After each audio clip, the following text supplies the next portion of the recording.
नमस्कार, आप देख रहे हैं न्यूज 24। आपके साथ मैं हूं रवि ठाकुर। यूपी के मुजफ्फरनगर में किसानों की महापंचायत में शामिल होने के लिए कांग्रेस महासचिव प्रियंका गांधी पहुंच चुकी हैं। मुजफ्फरनगर में बगरा के कल्याणकारी इंटर कॉलेज के मैदान में यह महापंचायत हो रही है और थोड़ी देर में प्रियंका गांधी किसानों को संबोधित करेंगी। और देखिए तस्वीरें हम आपको दिखा रहे हैं कि प्रियंका गांधी वहां पहुंच गई और संबोधन उनका शुरू हो गया। ऐसा नहीं कर रही,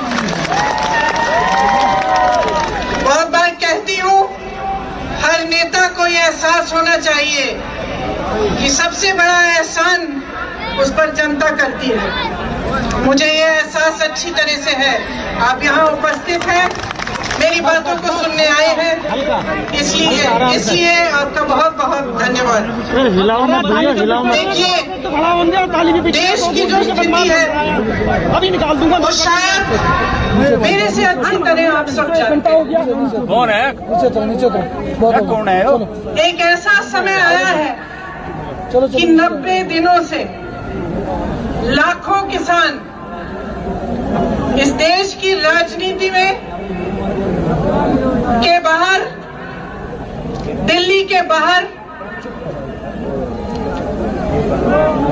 बैठे हुए हैं, संघर्ष कर रहे हैं, आंदोलन कर रहे हैं। 215 किसान शहीद हुए, बिजली काटी गई, पानी रोका गया, उन्हें मारा गया, पीटा गया। वे शांति से बैठे थे। देश की राजधानी की सीमा को इस तरह बनाया गया जैसे देश की सीमा थी।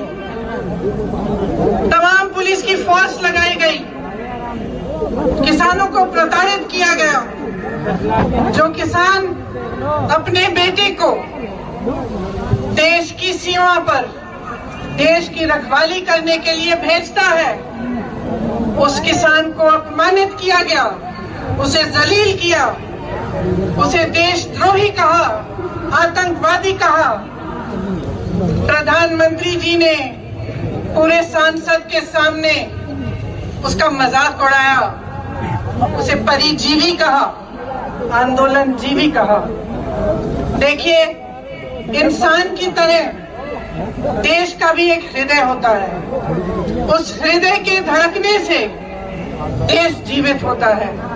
मेरा मानना है कि हमारे देश का हृदय, उसका दिल किसान है, जो जमीन से जुड़ा है, जमीन को सींचता है, उसे उपजाऊ बनाता है, इस देश का अन्नदाता है, इस देश को जीवित करता है। लेकिन आज जब चौधरी तिकायत जी के आंखों में आंसू आते हैं तो हमारे प्रधानमंत्री जी के होठों पर मुस्कुराहट आती है, उन्हें मजाक सूझता है। आज किसान के घरों से लूट हो रही है और प्रधानमंत्री जी के 2 पूंजीपति मित्रों को पूरी छूट दी गई है।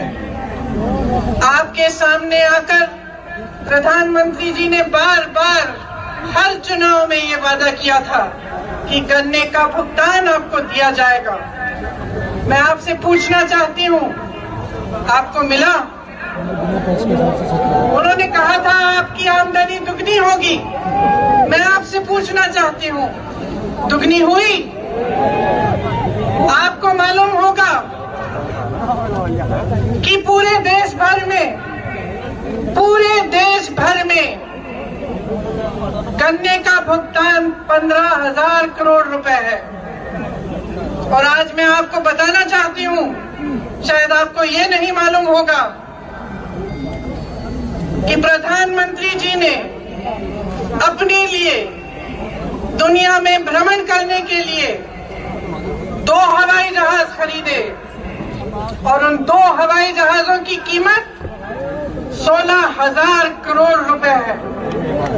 आपके गन्ने के भुगतान से ज्यादा उनके पास अपने 2 हवाई जहाजों को खरीदने के लिए पैसे हैं, लेकिन आपके देश भर के किसान के भुगतान के लिए पैसे नहीं है। ये स्थिति है आज देश की। आपसे वादा किया गया था कि 14 दिनों में भुगतान होगा, लेकिन आपने क्या देखा? पिछले 4 सालों में गन्ने का दाम नहीं बढ़ा। 16,000 करोड़ के 2 हवाई जहाज खरीदे गए। 20,000 करोड़ की स्कीम बन रही है कि जो संसद भवन है, जो देश की राजधानी इंडिया गेट है और उसके आसपास की जो इमारतें हैं, उनके सुंदरीकरण के लिए 20,000 करोड़ की स्कीम बन रही है। लेकिन आपके गन्ने के भुगतान के लिए 15,000 करोड़ उपलब्ध नहीं है। डीजल आपको 2018 में 60 रुपए में मिलता था, आज कहीं 80 रुपए, कहीं 90। डीएपी 1100 रुपए में मिलता था, आज 1200 रुपए का है। बिजली के बिल बढ़ते चले जा रहे हैं, गैस सिलेंडरों की कीमत बढ़ती चली जा रही है, मगर आपके गन्ने के दाम आपको नहीं मिल रहे हैं, वो वही का वही है। मैं कुछ दिनों पहले बिजनौर गई, कुछ किसानों ने मुझे पर्चियां दिखाई। शायद उसी दिन जो नया दाम है वो जारी किया गया था, उससे पहले की पर्चियां दिखाई, उस पे 0 0 0 लिखा था। आपको मालूम होगा कि भाजपा सरकार ने पिछले साल डीजल पे जो टैक्स लगाई, उससे 3.5 लाख करोड़ रुपए कमाए। मैं पूछना चाहती हूं, कहां गए वो रुपए? 2014 से अब तक मोदी सरकार ने पेट्रोल डीजल पर टैक्स बढ़ाकर, आपको मालूम नहीं होगा, 21,50,000 रुपए कमाए। मैं पूछना चाहती हूं, कहां गया वो पैसा जिसका हक है, जो दिन रात इस देश के लिए काम करता है, जो अपने पसीने से, अपने खून से इस देश को सींचता है? उसको क्यों नहीं मिला है ये पैसा? नौजवान को क्यों नहीं मिला? रोजगार क्यों नहीं दिया? और जब वही किसान प्रताड़ित होकर अपनी समस्या लेकर आपके पास आया, तो आपने उसकी बात क्यों नहीं सुनी? दिल्ली का बॉर्डर नरेंद्र मोदी जी के घर से कितना दूर है? 5-6 किलोमीटर दूर होगा।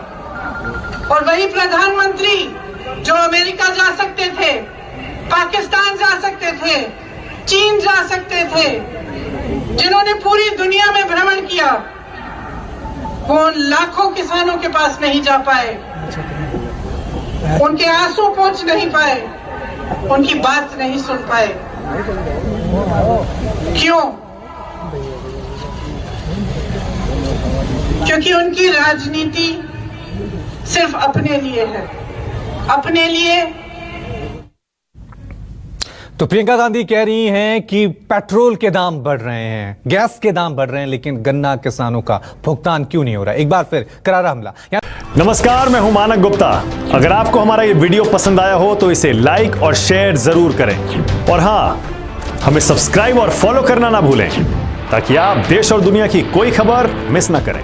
तो जुड़े रहिए हमारे साथ और देखते रहिए News 24।